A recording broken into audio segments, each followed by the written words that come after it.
নিরামিষের দিনগুলো এলেই ভাবতে হয় কি রান্না করি। তো মায়েদেরই যত চিন্তা। পনির নিয়েছি, পনিরগুলো ঠিক এইভাবে ত্রিকোণ করে কেটে নিলাম। উষ্ণ গরম জলে প্রথমেই পনিরগুলো ভিজিয়ে রেখে দেবো। 2 রকম ক্যাপসিকাম আর টমেটো নিয়েছি, কেটে নিয়েছি একইভাবে ত্রিকোণ করে। গোটা জিরে, ধনে, মৌরি, শুকনো লঙ্কা, এলাচ, লবঙ্গ শুকনো খোলায় ভেজে নিয়ে গুঁড়ো করে নিলাম ঠান্ডা করে।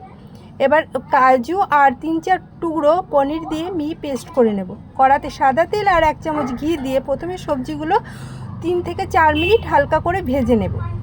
তারপরে ওই কড়াতেই দিয়ে দেবো একটা বড় এলাচ, দারচিনি আর জয়িত্রী। ভালো করে নাড়িয়ে চাড়িয়ে কাজু বাদামের পেস্টটা দিয়ে ভালো করে কষতে থাকবো। যখন তেল ছাড়তে শুরু করবে তখন 50 গ্রাম টক দই ফেটিয়ে দিয়ে দেবো।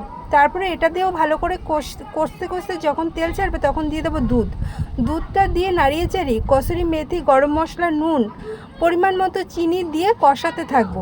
যখন তেল ছাড়তে শুরু করবে পরিমাণ মতো জল দিয়ে দেবো।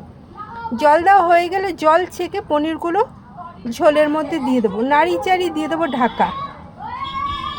যখন ফুটতে শুরু করবে তখন দিয়ে দেবো ভাজা সবজিগুলো আর যে মশলাটা রেডি করে রেখেছিলাম সেটা দিয়ে ঢাকা দিয়ে দেবো।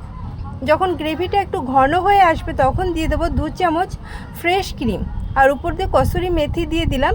তোমরা চাইলে ধনেপাতাও দিয়ে দিতে পারো। সার্ভ করার সময় ভাজা গরম মশলা দিয়ে পরিবেশন করলাম।